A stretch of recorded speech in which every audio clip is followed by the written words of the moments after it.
हाँ तो मित्रों, स्वागत है आज की नई क्लास में। पिछली क्लास में जो है हम कॉन्स्टिट्यूशन के सारे प्रोविजन रिलेटेड टू सिटीजनशिप पढ़ चुके थे और जो प्रोविजन हम पढ़े थे उनके आर्टिकल में और बताता हूँ। प्रोविजन सारे हम समझ चुके थे लेकिन आर्टिकल मैंने कल नहीं बताए थे, आज बता देता हूँ मैं। इंडियन डोमिसाइल के बारे में जो हमने सिटीजनशिप के प्रोविजन पढ़े थे, यानी कि जो आदमी इंडिया में रहता है, सब कुछ कल की क्लास में मैंने एकदम डिटेल में समझाया। आज मैं वापस से नहीं समझाऊंगा, वो क्लास देख लेना जाके, क्योंकि आज हम आगे का पढ़ेंगे इंडियन जो है सिटीजनशिप एक्ट 1955। तो इंडियन डोमिसाइल के बारे में जो सिटीजनशिप की बातें बताई गई थी वो आर्टिकल नंबर 5 में बताई गई थी। उसके अलावा जो इंडियन माइग्रेटेड फ्रॉम पाकिस्तान जो लोग थे उनके बारे में आर्टिकल 6 में बताई गई थी। उसके अलावा मेरे प्यारे मित्रों, जो लोग इंडिया से पाकिस्तान गए, पाकिस्तान से वापस इंडिया, उनके बारे में आर्टिकल 7 में बातें की गई थी। कॉन्स्टिट्यूशन की बातें कर रहा हूँ मैं ये। और जो लोग पर्सन ऑफ इंडियन ओरिजिन थे, जो कि विदेशों में रहते थे, दूसरे देशों में रहते थे और वो भारत की सिटीजनशिप लेना चाहते थे, उनके लिए बातें की गई थी मेरे प्यारे भाइयों 8 नंबर में। उसके बाद में बाकी जो आर्टिकल थे, यानी कि टोटल आर्टिकल 5 to 11 जो थे वो थे इंडियन सिटीजनशिप के कॉन्स्टिट्यूशन में। तो बाकी जो आर्टिकल थे वो आर्टिकल बात करते हैं कुछ एक शर्तों के बारे में, यानी कि अगर कोई इंडियन सिटीजन है वो किसी दूसरे देश की सिटीजनशिप ले लेता है तो उसकी इंडियन सिटीजनशिप समाप्त हो जाएगी। ये किस आर्टिकल में लिखा हुआ था? ये लिखा हुआ था आर्टिकल नंबर 9 में। और deem to be Indian citizen always continue to be Indian citizen, ये लिखा हुआ था आर्टिकल 10 में। और पार्लियामेंट को पावर दी गई है कि भाई वो जो भी कानून बनाना चाहे सिटीजनशिप से रिलेटेड तो पार्लियामेंट बना सकती है। ये किस में लिखा हुआ था? आर्टिकल 11 में। आज जो हम स्टार्ट करने वाले हैं वो करने वाले हैं क्या? हम करने वाले हैं सिटीजनशिप एक्ट 1955।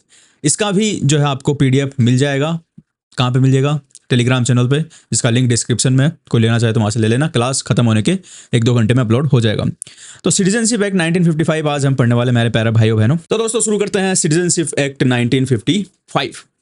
तो मैंने जैसा बताया था कि आर्टिकल जो था आर्टिकल नंबर 11 जो था कॉन्स्टिट्यूशन का, उसने पार्लियामेंट को ये पावर दी कि भाई पार्लियामेंट सुनो, 26 जनवरी 1950 तक तो हम बता दिए कि कौन सिटीजन होगा कौन नहीं होगा। सारे प्रोविजन हमने खुद नहीं बना दिए, कॉन्स्टिट्यूशन बोल रहा है, मैं नहीं बोल रहा। कॉन्स्टिट्यूशन ने पार्लियामेंट से बोला देखो 26 जनवरी 1950 तक के तो प्रोविजन हमने बना दिए, लेकिन इसके बाद किसको सिटीजनशिप मिलेगी, किससे सिटीजनशिप ली जाएगी, कैसे मिलेगी, कैसे ली जाएगी, ये सारे कानून कायदे जो है ना तुम बना देना, ठीक है? ओके, हम चलते हैं। पार्लियामेंट ने बोला कॉन्स्टिट्यूशन वालों को बाय बाय, और फिर कॉन्स्टिट्यूशन वालों ने पार्लियामेंट को पावर देके वो चले गए, ठीक है? अभी पार्लियामेंट ने उसी पावर को काम में लेके, आर्टिकल 11 ने जो कॉन्स्टिट्यूशन से पार्लियामेंट को पावर दी थी उसी को काम में लेके पार्लियामेंट ने क्या बनाया? उसी पावर को काम में लेके मेरे प्यारे मित्रों पार्लियामेंट ने बनाया सिटीजनशिप एक्ट 19, ये क्या हुआ, बदला क्यों नहीं कलर? गलत बात है भैया। सिटीजनशिप एक्ट 1955 ये किसने बनाया? ये बनाया हमारी पार्लियामेंट ने। ये एक कानून है और इस कानून के हिसाब से ही अब 26 जनवरी 1950 के बाद जो भी सिटीजनशिप जिन भी लोगों को दी गई है, जिनसे भी छीनी गई है, वो इस कानून से छीनी गई है, सिटीजनशिप एक्ट 1955 से। और हम इसी के बारे में पढ़ने वाले हैं। तो क्या लिखा हुआ? रेगुलेट सिटीजनशिप आफ्टर 26 जनवरी 1950, यानी कि 1950 के बाद में जो है सिटीजनशिप को रेगुलेट कौन करता है? सिटीजनशिप एक्ट करता है। हाँ जी। अब सिटीजनशिप एक्ट में 2 प्रोसेस दी हुई है, हम समझेंगे। थोड़ा सा कॉम्प्लिकेटेड है, थोड़ा नहीं बहुत ज़्यादा कॉम्प्लिकेटेड है। कॉम्प्लिकेटेड भी नहीं है, कंफ्यूजिंग है, क्योंकि इसमें इतने सारे प्रोविजन दिए हैं कि भैया जो बच्चे पढ़ते हैं, जो बालक पढ़ते हैं, उनका दिमाग जो है वो खराब हो जाता है। लेकिन मैंने इनको बांट दिया है कुछ कुछ पार्ट्स में, है ना? कुछ पार्ट्स में मैंने इन सारे के सारे प्रोविजंस को बांट दिया है और हम उन्हीं पार्ट्स के हिसाब से इन प्रोविजन को पढ़ेंगे, ठीक है? तो चलो पढ़ते हैं। सबसे पहला जो दिया है, सबसे पहले पार्ट में जिसमें मैंने बांटा है वो है acquisition of citizenship. Acquisition of citizenship मतलब क्या हुआ? यानी कि सिटीजनशिप को प्राप्त करना, यानी कोई लेना चाहता है भारत की सिटीजनशिप तो वो कैसे ले सकता है, उसके कितने तरीके हैं और कौन कौन से तरीके में क्या क्या प्रोसेस है, वो सब हम देखेंगे। सिर्फ इस एक पेज में मैंने सब कुछ मैंने शामिल कर दिया, सिर्फ इतनी सी दूरी में। देखो एक्विजिशन के सारे प्रोविजन इतनी सी दूर में है अपने, ठीक है? उसके बाद में बात करेंगे हम लॉस ऑफ सिटीजनशिप का, यानी सिटीजनशिप एक तो ले लिया आपने, दूसरा अगर कोई छोड़ना चाहता है या फिर जिसकी सिटीजनशिप को भारत सरकार छीनती है भविष्य में, तो वो क्यों छीनेगी, किन कारणों से छीनेगी, कोई छोड़ना चाहता है तो वो कैसे छोड़ सकता है भारत की सिटीजनशिप, ये सारे प्रोसेस हम दूसरे में देखेंगे, जो कि इतनी सी दूर में आ गए। और यहीं पे हमारा 90% तक सिटीजनशिप का एक्ट जो है वो खत्म हो जाएगा। उसके बाद में छोटी मोटी चीज़ें देखेंगे हम, जैसे कि OCI कार्ड होल्डर स्कीम क्या है वो देखेंगे, और फिर ये चैप्टर खत्म। बस इतना सा है। मैंने इतने से PDF में आपके पूरे के पूरे चैप्टर को समराइज कर दिया है। तो चलो देखते हैं। सबसे पहले हम देखते हैं दोस्तों, मेरे प्यारे मित्रों, मेरे प्यारे भाइयों और उनकी बहनों, सबसे पहले हम देख रहे हैं एक्विजिशन ऑफ सिटीजनशिप, यानी कि सिटीजनशिप प्राप्त कैसे की जाएगी। किसी भी व्यक्ति द्वारा। अब इसमें ज़रूरी नहीं है, देखो कई लोगों के दिमाग में कई मिसकन्फ्यूजन रहते, मतलब मिसकंसेप्शन रहते हैं, डाउट रहते हैं, वो अलग ही अपनी दुनिया में खोते रहते हैं। वो क्या सोचते हैं कि यार भारत की सिटीजनशिप तो कोई भारत का ही आदमी ले सकता है, यानी हमारे जैसा दिखने वाला ही ले सकता है। लेकिन सिस्टम ये नहीं है। सिस्टम ये है कि भारत की सिटीजनशिप कोई भी ले सकता है। भारत की सिटीजनशिप सबके लिए खुली है, लेकिन उसके कुछ रूल दिए हुए हैं। आप किस टाइप के आदमी हो, उस हिसाब से आपको रूल फॉलो करने होंगे, और वो टाइप ही दिए हुए, देखो यहाँ पे 4। पहला टाइप कौन सा दिया हुआ है? बर्थ। बर्थ का मतलब होता है जन्म। जन्म का मतलब होता है कि भाई भारत की पवित्र भूमि पर अगर किसी व्यक्ति का जन्म हुआ है तो फिर उसको भारत की सिटीजनशिप देनी चाहिए। यार हमारी हमारी धरती पे जन्मा यार उसने, मतलब अपना पहली दुनिया में पहली जगह जो देखी वो भारत देखी उस आदमी ने, तो हमें उसको सिटीजनशिप देनी चाहिए या नहीं देनी चाहिए? देनी चाहिए, बिल्कुल देनी चाहिए। तो हाँ, बर्थ से भी सिस्टम, अगर कोई भारत की जमीन पे जन्मता है, भारत की भूमि पे कोई जन्मता है, तो उसको सिटीजनशिप कैसे दी जाएगी, नहीं दी जाएगी, अगर दी जाएगी तो उसकी क्या प्रोसेस होगी, क्या नियम कानून कायदे होंगे, वो सारा हम इसमें पढ़ेंगे। दूसरा है डिसेंट। डिसेंट का मतलब कि भैया जो जन्मा है वो भारत में जन्मा तो नहीं है, वो जन्मा कहीं और है, और उसका डायरेक्ट भारत से नाता नहीं है, लेकिन हो सकता है उसके माता पिता का उस भारत से कोई नाता हो, उसके पत्नी का कोई नाता हो, या फिर किसी तरीके से वो भारत से जुड़ा हुआ है ना, तो उसको बोलते हैं डिसेंट, है ना। वो हम देखेंगे इसमें क्या क्या रूल्स एंड प्रोसीजर सारा दिया हुआ है, वो आराम से समझेंगे अपन। उसके बाद में भाई डिसेंट में भी नहीं आए तुम, जन्म में भी नहीं आए, बर्थ भी तुम्हारा नहीं हुआ, डिसेंट भी तुम्हारा नहीं है, तो फिर रजिस्ट्रेशन का सिस्टम आता है कि रजिस्ट्रेशन करवा सकते हो भारत में। अच्छा, भारत में सिटीजनशिप के लिए एप्लीकेशन देके रजिस्ट्रेशन भी करवाया जा सकता है, लेकिन ये कोई जो है वो नहीं है कि भाई हर कोई लेके चला गया एप्लीकेशन, भाई हमको रजिस्टर करो और हर किसी को पकड़ के सिटीजनशिप दे देंगे, नहीं। प्रोसेस है पूरी, और पूरे नियम कानून कायदे हैं जो कि बहुत कठिन है, उनको भी हम देखेंगे। और उसके बाद में मेरे प्यारे मित्रों, नेचुरलाइजेशन। नेचुरलाइजेशन हमने बहुत पहले पढ़ा था, तुमको याद हो तो 200 साल पहले हमने एक चीज़ पढ़ी थी कि भारत में राष्ट्रपति बनने के लिए, प्रेसिडेंट बनने के लिए कोई भी सिटीजन चलता है, यानी चाहे वो बाय बर्थ सिटीजन हो या फिर बाय नेचुरलाइजेशन हो। तो अब वो नेचुरलाइजेशन आ गया, मैंने वहाँ पे कहा था कि हम बाद में पढ़ेंगे, तो अब वो आ गया है। अब नेचुरलाइजेशन के बारे में हम पढ़ेंगे कि नेचुरलाइजेशन कैसे किया जाता है, क्या होता है, क्या इसके रूल होते हैं, किसके लिए जरूरी है ये प्रोसेस, वो सारा हम पढ़ने वाले हैं। तो शुरू करें, तो बोलो जय गणेश जी महाराज की जय। गणेश जी का नाम लेके करते हैं हम स्टार्ट। पहली चीज से, बर्थ से। समझ गए ना, मैं 4 चीज बताई मैंने, बर्थ, डिसेंट, रजिस्ट्रेशन, नेचुरलाइजेशन। इनसे सिटीजनशिप भारत में ली जा सकती है, और हम फर्स्ट जो है बर्थ पढ़ने वाले हैं, अब जन्म पढ़ने वाले हैं। तो चलो जापा करवाते हैं किसी का भारत के अंदर। जापा समझते हो किसको बोलते हैं? जापा बोलते हैं जन्म देने को। तो मैं इसको थोड़ा सा एडजस्टमेंट कर लेता हूँ। अरे भाई लोड हो गया, यहाँ पे स्क्रीन थोड़ी सी एडजस्ट मुझे करनी पड़ेगी, जो मैं कर देता हूँ। ये मैंने कर दी, ओके ठीक है। चलो, तो भैया ये दिया हुआ है, 4 people born in इंडिया। अरे दूसरे कलर लेने दो मेरे को। 4 people born in India, Bharat की धरती पर जन्मे लोगों के लिए ये सारे रूल दिए हुए हैं। अब क्या रूल दिए हुए हैं देखो, तो भारत की धरती पे कोई भी जन्मेगा ना, तो उसको 3 भागों में बांटा गया है। मतलब उस आदमी को नहीं भागा गया, तो यार तुम क्या बात कर रहे हो, कोई जन्मा उसको नहीं ऐसे काट काट के 3 भागों में बांटा गया है, बल्कि इस सिचुएशन को 3 भागों में बांटा गया है। 3 टाइम पीरियड के हिसाब से 3 अलग अलग रूल्स बनाए गए हैं। यानी जब हमारा भारत आज़ाद हुआ तब तो कुछ रूल थे, वो कई दिन तक चलते रहे। फिर जो हमारे देश की सरकार है, उनको लगा कि यार ये रूल ठीक नहीं है, कुछ बदलना चाहिए, तो उन्होंने बीच में कहीं पे उन रूल में कोई चेंज कर दिया। तो उसके बाद से दूसरे टाइप के रूल चालू हो गए। फिर आगे जाके उनको वापस लगा कि नहीं यार ये भी सही नहीं है, इसको भी बदलना चाहिए। तो फिर उन्होंने तीसरी बार और बदला, तो फिर तीसरे टाइप के रूल चालू हो गए। यानी जहां पे सरकार के मन में आती है कुछ बदलना, वहां सरकार बदल देती है, और उस डेट से नए रूल लागू हो जाते हैं। तो इस तरीके से 3 बार रूल बदले गए, और 3 स्टेज में हम इसको पढ़ेंगे। तो पहली स्टेज जो होगी भारत में जन्मे लोगों के लिए, वो होगी बोर्न बिटवीन, यानी किस डेट से किस डेट के बीच में वो जन्मे। समझ रहे हो? 26 जनवरी 1950 से लेके 1 जुलाई 1987, यानी 26 जनवरी 1950 से लेके 1 जुलाई 1987 के बीच में जो लोग जन्मे हैं उनके लिए हम यहाँ पे पढ़ेंगे, है ना। उसके बाद में 1 जुलाई 1987 से लेके 3 दिसंबर 2004 के बीच में जो जन्मे हैं, यानी 1 जुलाई 1987 से लेके 3 दिसंबर 2004 के बीच में जो लोग जन्मे हैं उनके बारे में हम दूसरी कंडीशन में पढ़ेंगे। और तीसरी है कि 3 दिसंबर 2004 के बाद जो जन्मे हैं उनके बारे में हम यहाँ पढ़ेंगे। तो साहब हम ये बार बार अलग अलग क्यों पढ़ रहे हैं? क्योंकि मैंने बताया ना, जहाँ पे सरकार रूल्स चेंज करती है उसके बाद से नए रूल लागू हो जाते हैं। तो यही है कि भैया 1987 तक कोई रूल चेंज नहीं किए गए थे। आज़ाद होने से लेके 1 जुलाई 1987 तक भारत में जन्मे लोगों को सिटीजनशिप देने के रूल में कोई चेंज नहीं किया गया था, लेकिन 1 जुलाई 1987 को कुछ चेंज किया गया, ठीक है। तो फिर वो नया चेंज 1 जुलाई 1987 से लागू हो गया, फिर चलते रहे जब तक नया चेंज नहीं किया गया। फिर अगला चेंज जो किया गया वो 3 दिसंबर 2004 को किया गया। तो फिर वहां से 3 दिसंबर 2004 के बाद से जो चेंज किया गया वो नए रूल लागू हो गए, और 3 दिसंबर 2004 के बाद में कोई चेंज किया नहीं गया है। तो इसलिए हम 3 स्टेज में इसको पढ़ रहे हैं। तो चलो पढ़ते हैं।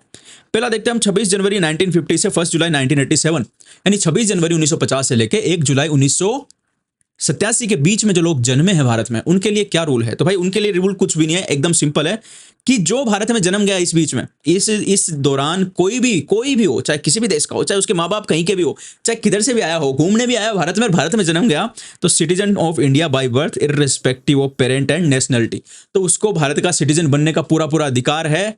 जन्मने से ही, सिर्फ भारत की भूमि में जन्म लेने से उसको भारत का सिटीजन बनने का पूरा अधिकार है, चाहे उसके पेरेंट्स कहीं के भी हो, भारत के हो, चाहे विदेश के हो, अफ्रीका के हो, अमेरिका के हो, केन्या के हो, जापान के हो, सूडान के हो, कहीं के भी हो, कोई दिक्कत नहीं है। अगर वो भारत में जन्म गया 26 जनवरी 1950 के बाद और 1 जुलाई 1947 से पहले, तो वो भारत का सिटीजन बनने के लिए अधिकारी है। इसका मतलब ये नहीं है कि भारत का सिटीजन अपने आप बन गया, नहीं, वो उसकी चॉइस है भाई, वो उसकी चॉइस है। अगर वो किसी और देश का है, मान लो अमेरिका के कोई 2 पति पत्नी घूमने के लिए भारत आए और घूमते घूमते उनके बच्चा हो गया भारत में, ऐसा भी होता है, हो जाता है कई बार तो वो जो बच्चा उनके हो गया, तो अगर वो इस डेट के बीच में होता 26 जनवरी 1950 से लेकर 1 जुलाई 1987 के बीच में, तो वो क्योंकि भारत में जन्मा है तो उसको भारत की सिटीजनशिप लेने का अधिकार है। लेकिन वो लोग अगर अपनी अमेरिका की सिटीजनशिप नहीं छोड़ना चाहते, क्योंकि आपको पता है कि भारत की सिटीजनशिप जो लेगा उसको अपनी उस देश की सिटीजनशिप छोड़नी पड़ेगी जिस देश का वो ऑलरेडी सिटीजन है। तो जो अमेरिका का सिटीजन है, क्या आपको लगता है वो अमेरिका की सिटीजनशिप छोड़ के भारत की सिटीजनशिप लेगा?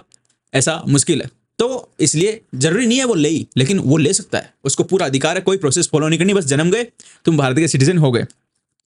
यूएसए में भी, अमेरिका में भी ये फॉलो की जाती है कि अमेरिका में जो जन्म जाता है ना, वो अमेरिकन सिटीजन बन जाता है। उसके बाद में भाई 1 जुलाई 1987 से 3 दिसंबर एंड 3 दिसंबर 2004 के बीच का पीरियड आता है, ठीक है। इस पीरियड में क्या सिस्टम था? इस पीरियड में था कि citizen by birth only if, भाई इस पीरियड में इफ लगा दिया गया।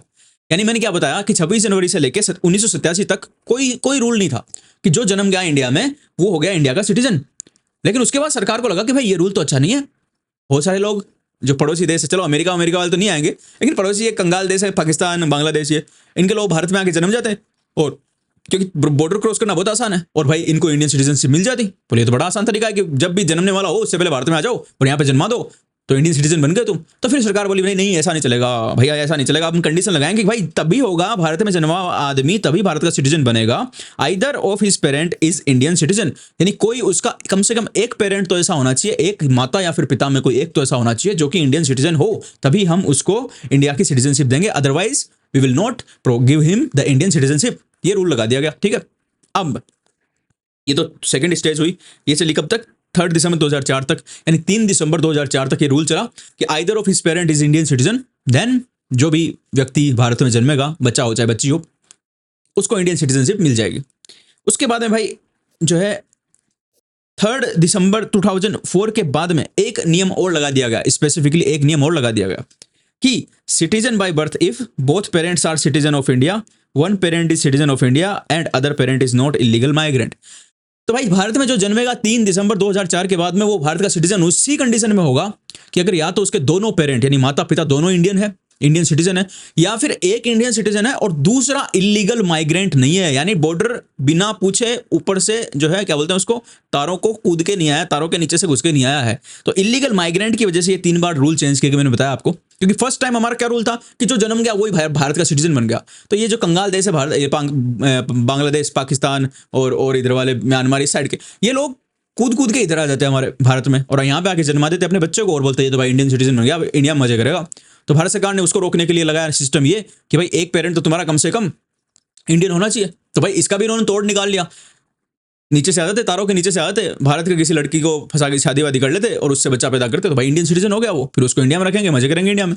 तो फिर सरकार ने देखा ये भी गड़बड़ है मामला, फिर उन्होंने क्या किया, उन्होंने बोला कि साहब एक तो कम से कम होना चाहिए तुम्हारा इंडियन सिटीजन पेरेंट, और दूसरा इलीगल माइग्रेंट नहीं होना चाहिए, तारों के नीचे से आने वाला नहीं होना चाहिए, अदरवाइज हम इंडियन सिटीजनशिप नहीं देंगे।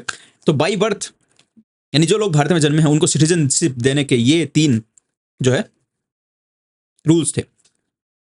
दूसरा, एक महत्वपूर्ण सूचना नोट, क्या कि भाई जो फॉरेन डिप्लोमेट भारत में नौकरी पे लगे हुए हैं, यानी कि क्या होता है विदेशी सरकार के बहुत सारे कर्मचारी भारत में आके नौकरी करते हैं उस सरकार की तरफ से, जैसे अमेरिका के बहुत सारे डिप्लोमेट भारत में नौकरी करते हैं, ठीक है, और और भी देशों के, बहुत सारे देशों के, अब ब्रिटेन के बहुत सारे डिप्लोमेट भारत में नौकरी करते हैं, तो अपने परिवार के साथ यहाँ पे रहते हैं। अब परिवार के साथ रहेंगे तो हो सकता है बच्चा हो जाए यहाँ पे।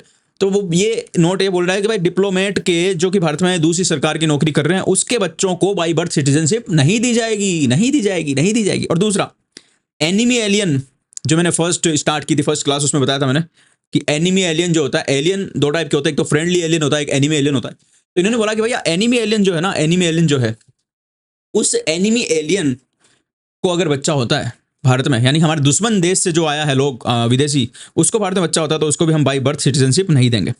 ठीक है, समझ आ गई ये बात? सिंपल सी बात है, ज़्यादा कोई मुश्किल चीज़ है नहीं। ठीक है, अच्छा।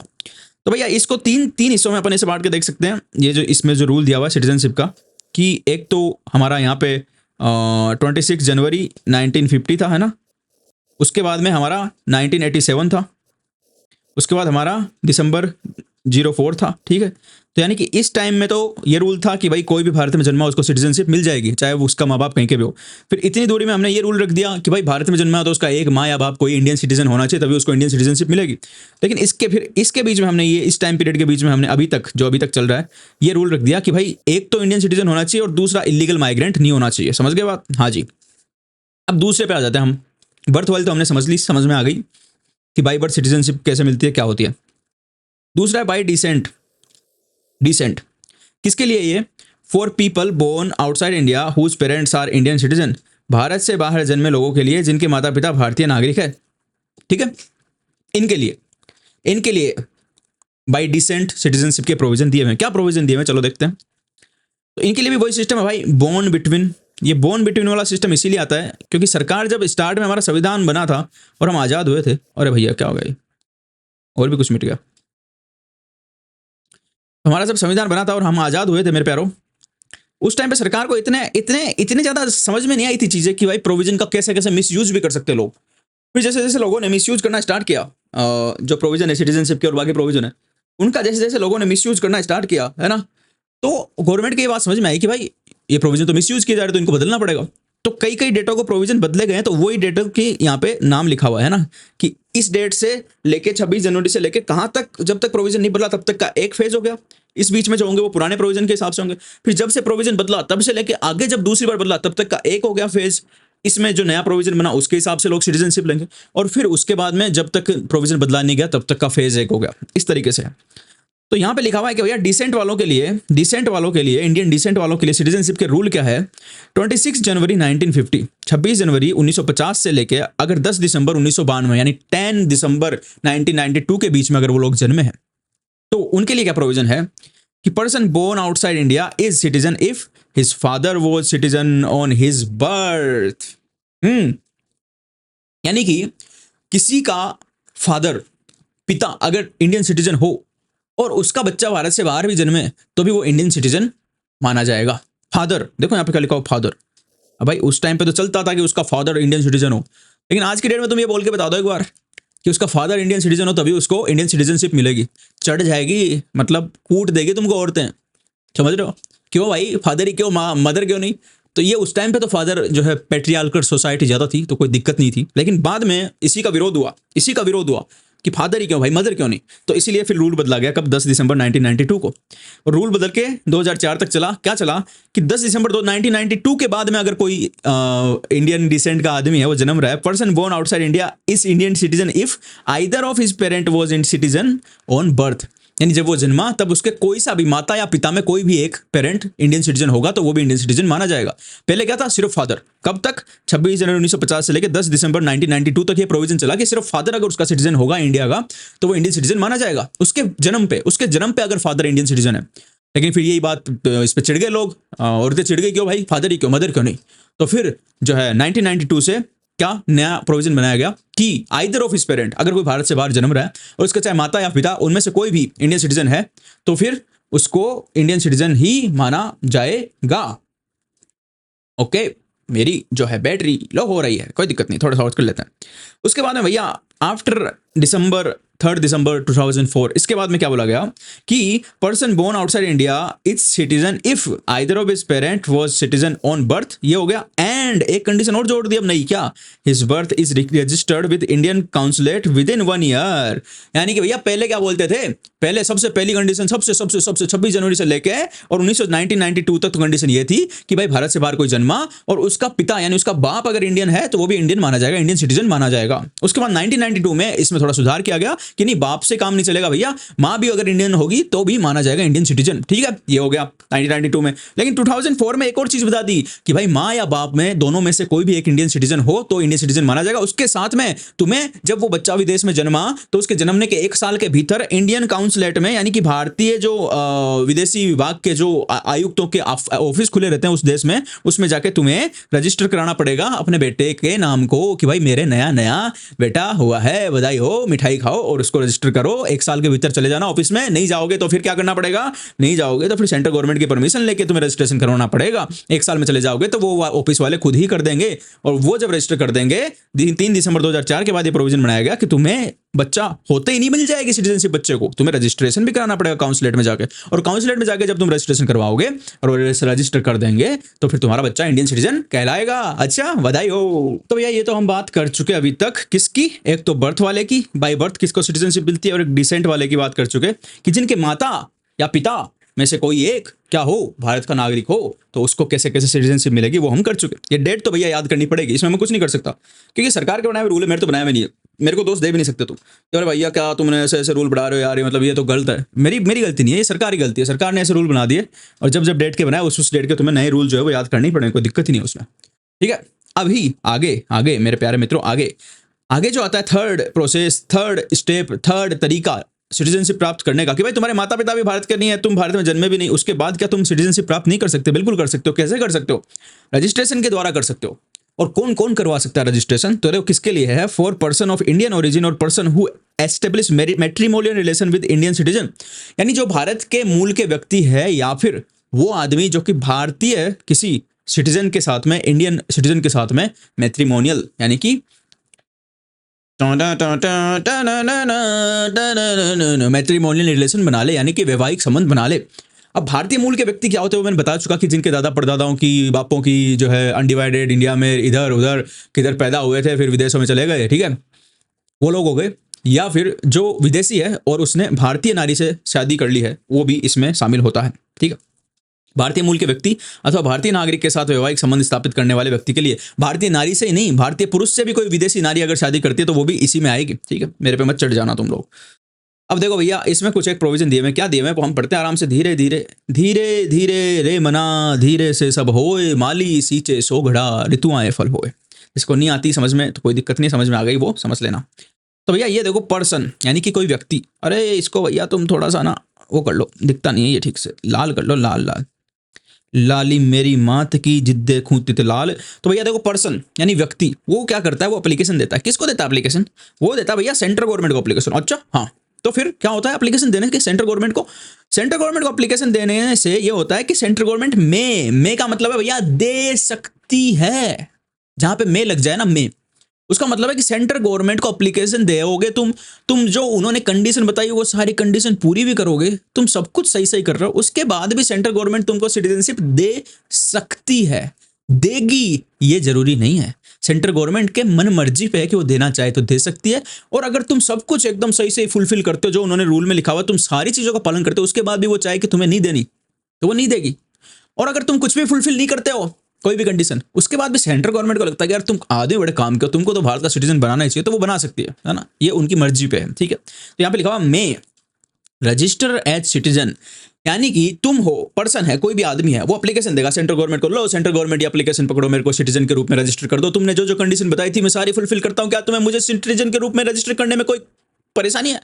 तो सेंट्रल गवर्नमेंट उस एप्लीकेशन को देखेगी, अच्छा हम भाई तुम्हें रजिस्टर कर सकते हैं सिटीजन के रूप में अगर तुम ये कंडीशन पूरी करते हो। बोले कौन कौन सी कंडीशन?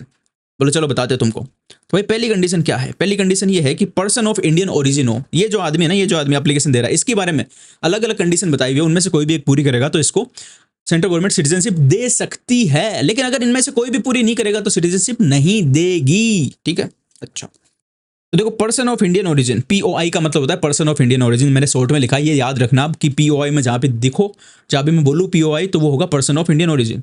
यानी कोई पर्सन ऑफ इंडियन ओरिजिन हो, मैंने बताया था जिसके दादे परदादे माता पिता का अनडिवाइडेड इंडिया से कोई रिलेशन हो, रिश्ता नाता हो, है ना, ये रिश्ता क्या कहलाता है? ये रिश्ता पर्सन ऑफ इंडियन ओरिजिन कहलाता है। तो ये पर्सन ऑफ इंडियन ओरिजिन हो, एक तो ये कंडीशन हुई, उसके साथ में प्लस, जहाँ में मैंने प्लस लगाया तो इसका मतलब एक कंडीशन के साथ दूसरी कंडीशन और फुलफिल करनी पड़ेगी। तो पर्सन ऑफ इंडियन ओरिजिन हो और ऑर्डिनरी रेजिडेंट रहे भारत में 7 सालों तक, यानी जिसके भारत से नाते हैं लेकिन वो विदेश में रह रहा है, वो आदमी आके 7 साल से ऑर्डिनरी रेजिडेंट यानी कि साधारण निवासी बन के आराम से भारत में 7 साल से रह रहा है कम से कम, तो वो सेंट्रल गवर्नमेंट को एप्लीकेशन दे सकता है कि भाई मुझे सिटीजनशिप दे दो, मैं पर्सन ऑफ इंडियन ओरिजिन हूँ, मेरा भारत से पुराना रिश्ता है और अभी मैं 7 साल से भारत में रह रहा हूँ ऑर्डिनरी रेजिडेंट के रूप में, तो कृपया करके मुझे सिटीजनशिप देने की कष्ट करें। आपका आभारी पर्सन वो एप्लीकेशन दे सकता है और सेंट्रल गवर्नमेंट उसको दे सकती है। तो ये तो एक कंडीशन हो गई, एक टाइप का आदमी हो गया, ठीक है, यानी जो पर्सन ऑफ इंडियन ओरिजिन है, 7 साल से भारत में मजे कर रहा है और वो एप्लीकेशन ले जाकर देता है कि आप मुझे परमानेंट सिटीजन ही बना दो, आप मुझे सिटीजनशिप दे दो, 7 साल मेरे हो गए, उसको दे सकती है, ठीक है। चलो, इस वाली कंडीशन का आदमी नहीं, दूसरे टाइप का आदमी। दूसरे टाइप का आदमी कैसा हो सकता है कि भाई पर्सन ऑफ इंडियन ओरिजिन है, दूसरा भी है ना, दूसरा आदमी भी पर्सन ऑफ इंडियन ओरिजिन है और उसके साथ में वो ordinary resident in any country other than undivided India है, यानी कि वो किसी और देश में रह रहा है भैया, किसी और देश में रह रहा है, पर्सन ऑफ इंडियन ओरिजिन किसी और देश में रह रहा है जो कि भारत, पाकिस्तान और बांग्लादेश के अलावा कोई देश है ना। पर्सन ऑफ इंडियन ओरिजिन जो अनडिवाइडेड इंडिया के अलावा, नहीं अनडिवाइडेड इंडिया में पाकिस्तान और बांग्लादेश भी आते हैं, ठीक है, उन देशों के अलावा किसी और देश में रह रहा है तो वो भी भारत सरकार को एप्लीकेशन दे सकता है। भारत सरकार चाहे तो उसको सिटीजनशिप दे सकती है, देगी जरूरी नहीं है, भारत सरकार की मर्जी पे, लेकिन दे सकती है। एप्लीकेशन करने के लिए ये भाई ये रिक्वायरमेंट कि एप्लीकेशन देने से पहले तुम्हें ये रिक्वायरमेंट पूरी करनी होगी। तीसरी कंडीशन, कौन से तीसरे टाइप के लोग हैं जो कि एप्लीकेशन दे सकते हैं भारत सरकार को सिटीजनशिप के लिए? नॉर्मल पर्सन है भाई, ये पर्सन ऑफ इंडियन ओरिजिन नहीं है, ये कुछ नहीं है, ये एकदम नॉर्मल पर्सन है। ये क्या करता है? ये बोलता है कि साहब मैं तो नॉर्मल पर्सन हूँ, मेरे लिए तो ऊपर कुछ नहीं दिया हो, तो मैं क्या करूँ?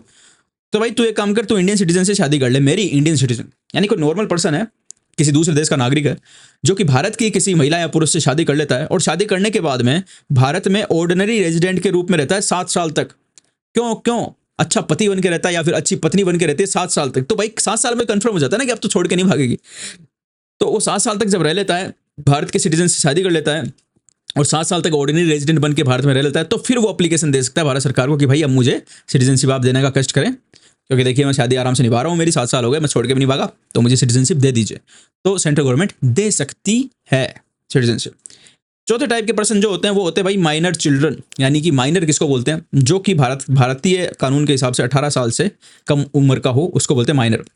माइनर चिल्ड्रन जिनके पेरेंट भारत के नागरिक हो, यानी कि minor children whose parents are Indian citizen. हो सकता है ना कि कोई बच्चा जो है वो जिसके माँ बाप भारत के नागरिक हो, वो विदेश में चले गए हों और वो बच्चा विदेश में जन्मा हो और उसने जो है विदेश की नागरिकता ले ली हो, ऐसा हो सकता है, ठीक है। तो वो अगर लेना चाहता है, ऐसा माइनर चिल्ड्रन जिसके पेरेंट्स इंडियन सिटीजन है, वो अगर भारत की नागरिकता लेना चाहता है तो वो एप्लीकेशन दे सकता है और सेंट्रल गवर्नमेंट उसको नागरिकता दे सकती है। दूसरा, ये तो माइनर का था, यानी 18 साल से कम का। अब दूसरी जो कंडीशन अगली वो मेजर पर्सन की है। मेजर यानी जो 18 साल से कम उम्र का नहीं है, उसके भी पेरेंट भाई इंडियन सिटीजन है, ठीक है, मेजर के भी, तो वो भी एप्लीकेशन दे सकता है। यानी कि माइनर हो चाहे मेजर हो, जिसके पेरेंट इंडियन सिटीजन है और अगर वो खुद इंडियन सिटीजन नहीं है और वो चाहता है भारत की नागरिकता लेना, तो वो सेंट्रल गवर्नमेंट को एप्लीकेशन दे सकता है। एप्लीकेशन देने का मतलब ये नहीं होता कि सेंट्रल गवर्नमेंट सिटीजनशिप देगी ही, दे सकती है। अच्छा, 6 नंबर का मेजर पर्सन, फिर से यानी 18 साल से बड़ा। मेजर का मतलब होता है 18 साल से बड़ा और माइनर का मतलब होता है 18 साल से छोटा, जिसका एनी पेरेंट वो सिटीजन ऑफ इंडिपेंडेंट इंडिया। ये बोल रहे कि यहाँ पे तो देखो क्या है कि यहाँ पे जो माइनर था, यहाँ पे जो मेजर आदमी था, उसके पेरेंट्स सिटीजन थे, करंटली वर्तमान में सिटीजन थे भारत के। लेकिन यहाँ पे जिस मेजर पर्सन की बात की जा रही है, उसका कोई भी पेरेंट कभी किसी टाइम पे भारत का सिटीजन हुआ करता था, लेकिन उसने सिटीजनशिप छोड़ दी, है ना। इंडिपेंडेंट इंडिया का, यानी 26 जनवरी 1950 के बाद वाला, 26 जनवरी 1950 के बाद वाले भारत का सिटीजन उसका कोई पेरेंट हुआ करता था, है ना, लेकिन अब नहीं है। और इसके साथ में दूसरी कंडीशन क्या है कि वो आदमी जिसका कोई पेरेंट इंडिया का सिटीजन हुआ करता था, इसके साथ में वो आदमी भारत में ऑर्डिनरी रेजिडेंट बन के 12 महीने से रह रहा है, यानी 1 साल से वो भारत में ही रह रहा है, तो वो भी एप्लीकेशन दे सकता है कि भैया देखो मैं इस देश का हूँ, मेरे मम्मी या पापा या फिर दोनों में से कोई जो है भारत का नागरिक हुआ करता था, अभी मैं 12 महीने से भारत में रह रहा हूँ, मेरे दिल में पुनः मेरे देश के लिए प्रेम जाग चुका है, तो आप कृपया करके मुझे भी इस देश का सिटीजन बनाने कृपा करें, मैं आपका आभारी रहूंगा, आपका आज्ञाकारी मेजर पर्सन ये एप्लीकेशन दे सकता है। ठीक है, अच्छा 7वें नंबर का हो रहा है भैया, साथ में एक और मेजर पर्सन है, एक और मेजर पर्सन आ गया जो कि ओसीआई कार्ड होल्डर है 5 साल से, overseas citizen of India card उसने रख रखा है अपने पास 5 साल से। ये कार्ड बनवाना पड़ता है, किसने बनवाना है, कैसे बनवाना है, उसका हम आगे देखेंगे। तो कोई ऐसा पर्सन है जिसने ओवरसीज सिटीजन ऑफ इंडिया का कार्ड रख रखा है बनवा के अपना 5 साल से, और उसके साथ में वो पिछले 12 महीने से भारत में रह भी रहा है ना, यानी ओसीआई कार्ड है एक तो 5 साल से जैसे जब तुम ड्राइविंग लाइसेंस बनाते हो तो उस पर लिखा हुआ ना कि इस डेट को बना, तो उस डेट से 5 साल जब हो जाएंगे तो तुम्हारा ड्राइविंग लाइसेंस 5 साल पुराना हो गया। तो उसी तरीके से इसको बोल रहे कि भाई तुमने जब ओसीआई कार्ड बनाया उस पर डेट लिखी हुई होगी कब तुम्हारा बना, तो उससे 5 साल पुराना तुम्हें कम से कम करना है ओसीआई कार्ड को, यानी 5 साल तक रखना है। और उसके अलावा 5 साल तक ओसीआई कार्ड रखने के अलावा तुम भारत में रेजिडेंट रहोगे ऑर्डिनरी 12 महीने के लिए, यानी 12 महीने भारत में रहोगे, तो फिर तुम एप्लीकेशन दे सकते हो। यानी ये आदमी जाएगा भारत सरकार के पास, ये बोलेगा भारत सरकार ये देखो मेरा ओसीआई कार्ड, ये देखो 5 साल पहले बना था, 5 साल पुराना हो गया साहब, और मैं एक साल से देखो भारत में रह रहा हूँ, अब मेरे को प्लीज इंडियन सिटीजनशिप दे दो, मैं एप्लीकेशन देता हूँ, तो भारत सरकार उसको भी सिटीजनशिप दे सकती है। अच्छा, पर्सन ऑफ इंडियन ओरिजिन का मतलब क्या होता है? पर्सन ऑफ इंडियन ओरिजिन का मतलब होता है either of parents born in undivided India और in such territory which became part of India after 15 अगस्त 1947। यानी कि भाई जिसके कोई से भी पेरेंट, माता पिता में कोई भी अनडिवाइडेड इंडिया में जन्मे हो, यानी कि अखंड भारत में जन्मे हो, और दूसरे वो लोग होते हैं जो किसी ऐसे क्षेत्र से आते हो, ऐसी टेरिटरी से आते हो जो कि आज़ाद होने के बाद भारत ने अक्वायर किए, यानी आज़ादी लेने के बाद भारत ने अपने आप में मिलाई है। मान लो कोई भी है, जैसे आज बात करते हैं हम करते हैं बात पाकिस्तान की, पाकिस्तान को मान लो भारत सरकार अपने में मिला ले कल को, है ना, तो फिर पाकिस्तान के जितने लोग हो जाएंगे ना, जितने लोग है ना, वो अगर मान लो उनमें से कुछ लोग भाग गए बाहर विदेश में, दूसरे देश में रहने चले गए। अब पाकिस्तान पहले दूसरा देश था, लेकिन भारत ने अपने आप में मिलाया, तो कुछ लोग चले गए दूसरे देश में रहने के लिए पाकिस्तान छोड़ के, तो फिर पाकिस्तान भारत का हिस्सा हो जाएगा। तो ये जो लोग पाकिस्तान को छोड़ के गए थे, ये क्योंकि पाकिस्तान से बिलोंग करते थे, पाकिस्तान को भारत ने अपने आप में मिला लिया, तो फिर ये भी पर्सन ऑफ इंडियन ओरिजिन कहलाएंगे। ठीक है, okay okay okay okay okay. अब चलो चलते हैं अगले। ये भाई देखो, ये थोड़ी सी चीज़ें हैं, ज़्यादा बड़ी नहीं है, कि वो ये person of Indian origin ordinary resident 7 साल के लिए रहे, कोई शादी करके आए तो वो भी 7 साल के लिए रहे। ठीक है, और बाकी जो ओसीआई कार्ड होल्डर है 5 साल का कार्ड होल्ड करे, 12 महीने रहे, तो ये छोटी छोटी कंडीशन है, ये तो याद करनी पड़ेगी भाई। इसमें कुछ कर सकते हैं क्या? अपन कर सकते हैं क्या? लेकिन मैं समझा दी क्या क्या क्या क्या होती है। अब चलते हैं अगले, नेचुरलाइजेशन की ओर। ये नेचुरलाइजेशन किसके लिए है भाई? देखो, ये तो था, बर्थ तो था उनके लिए जो जन्मे भारत में, डिसेंट उनके था जिनके माता पिता भारत के नागरिक है, रजिस्ट्रेशन उनके लिए था जो या तो भारत के नागरिक से शादी करते हैं या फिर पर्सन ऑफ इंडियन ओरिजिन है, इस तरीके से किसी ना किसी तरीके से भारत से जुड़े हुए। तो ये 3 लोग तो किसी ना किसी तरीके से भारत से भैया जुड़े हुए थे, ये 3 लोग तो किसी ना किसी तरीके से भारत से जुड़े हुए थे। लेकिन नेचुरलाइजेशन उन लोगों के लिए जो भाई किसी भी तरीके से भारत से जुड़े हुए नहीं है, लेकिन वो भारत के सिटीजन बनना चाहते हैं। कोई ऐसा हो सकता है ना, कोई भी ऐसा हो सकता है ना कि भाई जो भारत से कहीं भी जुड़ा हुआ है नहीं, लेकिन वो बोलता है कि मुझे भी भारत का सिटीजन बनना है, मुझे भी भारत का सिटीजन बनाओ। ठीक है, मुझे भी भारत का सिटीजन बनाओ, तो उसको भी तो सिटीजन बनाएंगे ना हम, नहीं बनाएंगे क्या? बनाएंगे ना। तो उसको कैसे बनाएंगे? क्योंकि वो तो किधर से भी, ना ही तो वो पर्सन ऑफ इंडियन ओरिजिन है, ना ही वो भारत में जन्मा है, ना ही उसके माता पिता इंडिया के नागरिक है, तो उसके लिए क्या रूल है, तो वो देखेंगे हम इसमें नेचुरलाइजेशन में। For people who do not belong to India in any manner other than illegal migrant, यानी कि इलीगल माइग्रेंट को छोड़ के वो लोग जो भारत से किसी प्रकार संबंधित नहीं है, उनको सिटीजनशिप कैसे मिलेगी उसके बारे में यहाँ पे बताएंगे। उन लोगों के लिए जो भारत से किसी प्रकार संबंधित नहीं है, विदेशी इलीगल माइग्रेंट को छोड़ के, इलीगल माइग्रेंट को हम सिटीजनशिप नहीं देते हैं क्योंकि वो बेवकूफ बना के भारत में घुसते हैं, इसलिए उनको सिटीजनशिप नहीं दी जाती है। ठीक है, अच्छा सेट सिस्टम ओके। हाँ जी, पढ़ो। Any person who wants Indian citizenship can apply to CG, यानी सीजी का मतलब यहाँ पे मैं सीजी जब भी लिखता हूँ ना, इसका मतलब है सेंट्रल गवर्नमेंट, है ना। सीजी का मतलब मैंने शॉर्ट फॉर्म लिखी हुई है सेंट्रल गवर्नमेंट की, याद रखना। Any person who wants Indian citizenship can apply to central government and central government may grant certificate of naturalisation if may, देखो यहाँ पे मे लिखा हुआ है। भारत सरकार के ऊपर किसी प्रकार की कोई बाउंडेशन नहीं है कि अगर कोई एप्लीकेशन देता है तो उसको सिटीजनशिप देनी ही पड़ेगी। नहीं, भारत सरकार चाहेगी तो देगी, नहीं चाहेगी नहीं देगी। इसको नहीं देना चाहती नहीं देगी, चाहे वो फिर कितनी कंडीशन पूरी करता हो। भारत सरकार बोलेगी नहीं देनी हमको, तो वो नहीं देंगे भैया, कुछ भी कर लो, है ना। क्या लिखा हुआ है यहाँ पे? मे ग्रांट सिटीजनशिप इफ का मतलब क्या हो गया? कि ये कंडीशन दी हुई है कि ये कंडीशन अगर कोई पूरा करेगा तो उसको हम दे सकते हैं। अब वो कौन कौन सी कंडीशन हो गई कि एक तो भाई सबसे पहले कि वो इलीगल माइग्रेंट नहीं होना चाहिए, तारों के नीचे से या फिर बाउंड्री के ऊपर से कूद के आया हुआ नहीं होना चाहिए, एकदम कानूनन रूप से सही तरीके से भारत में घुसा हुआ होना चाहिए। पहली चीज तो ये है। दूसरी जो कंडीशन है वो समझना क्या है। ये कंडीशन कि वो भाई जब भी एप्लीकेशन देने जाए, है ना, एप्लीकेशन जब भी देने जाएगा ना वो भाई, तो उससे क्या पूछा जाएगा वहां पे कि भाई तो एप्लीकेशन आज लेके आया? बोला हाँ। तो हमको ये बता, आज से जस्ट पिछले 12 महीने क्या तू लगातार भारत में रह रहा था? यानी मान लो वो 1 जनवरी, भाई चलना, 1 जनवरी 2024 को एप्लीकेशन लेके जाता है, तो उससे पूछा जाएगा क्या तू इससे जस्ट पीछे के 12 महीने लगातार, यानी कि 1 जनवरी 2023 से लेके 1 जनवरी 2024 तक क्या लगातार तू भारत में रहा है? अगर वो बोलेगा हाँ, तो अभी तो तूने एक ही कंडीशन पूरी की बेटा, अभी रुक जा, अभी रुक जा। बोला अभी और क्या करनी है पूरी? अभी हम एक और चीज पूछेंगे, अगर उसमें तो हाँ बोलेगा तभी तेरी एप्लीकेशन लेंगे, नहीं तेरे को भगा देंगे, एप्लीकेशन ही नहीं लेंगे तेरी। तो देखो क्या बोला, यहाँ पे एप्लीकेशन दे रहा है तो इससे पिछले ये 12 महीने हो गए, ये नीले वाले 12 महीने, तो इन 12 महीनों में तो कम से कम पीछे जिस दिन एप्लीकेशन दे रहा है उससे पीछे के 12 महीनों में तो कम से कम भाई वो रहेगा कहाँ पे? इंडिया में लगातार। और फिर दूसरी कंडीशन सुनना, दूसरी कंडीशन में उसको पूछा जाएगा कि भाई ये 12 महीने जहां से स्टार्ट हुए थे, यानी कि यहाँ पे तो देखो 1 जनवरी, मैं थोड़ा दूसरा कलर लेता हूँ, एकदम ध्यान से समझ लेना इसको, ज्यादा कॉम्प्लिकेटेड नहीं है, बस थोड़ा सा लगेगा कि यार क्या है ये। 1 जनवरी 24 को ये देने गया एप्लीकेशन, तो इससे पूछा गया कि भाई तू पिछले 1 जनवरी 23 से यहाँ पे रह रहा है क्या भारत में? वो बोलेगा भाई हाँ रह रहा हूँ, हाँ बोल दिया ना, जनवरी 23 लिख दूं यहाँ पे, 1 जनवरी समझ जाना, तब से रह रहा है, क्योंकि यहाँ से लेके यहाँ तक 1 साल 12 महीने हो जाते हैं, ठीक है, तो 12 महीने से लगातार रह रहा है। उसने बोला हाँ। अब वो पूछेगा भाई हमको ये भी बता कि क्या तू वो 12 महीने जहां से स्टार्ट हुए, यानी कि जनवरी 23 से जहां से वो 12 महीने गिनने हमने स्टार्ट किए जो कि आज तेरे पूरे हुए हैं, क्या तू उन 12 महीने से पहले वाले 14 सालों में, ये देखो ये 14 साल, ये उन 12 महीने से पहले वाले 14 साल है, क्या तू इन 14 सालों में, इन टोटल 14 सालों में से 11 साल यानी कि 11 ईयर भारत में ऑर्डिनरी रेजिडेंट रहा था क्या? भाई ये क्या चीज पूछ ली, यही तो है कि भाई 12 महीने तो लगातार उसको एप्लीकेशन जिस दिन देने गया, आज की डेट एप्लीकेशन देने गया, तो इस डेट से जस्ट पीछे वाले 12 महीने तो लगातार भारत में रहना होगा। दूसरी चीज उससे ये और पूछी जाएगी कि उन 12 महीनों से पहले के 14 सालों में, 14 ईयर्स में, क्या तू 11 ईयर इंडिया में ऑर्डिनरी रेजिडेंट रहा था? वो बोलेगा हाँ, तभी उसकी एप्लीकेशन ली जाएगी, नहीं तो उसकी एप्लीकेशन ली नहीं जाएगी। अगर वो दोनों कंडीशन पूरी करता है तभी उसकी एप्लीकेशन ली जाएगी और वो एप्लीकेशन दे सकता है। अब आप बोलोगे कि साहब अगर 11 वर्ष ही रखना था उसको ऑर्डिनरी रेजिडेंट, तो 14 ईयर्स का टाइम क्यों दिया?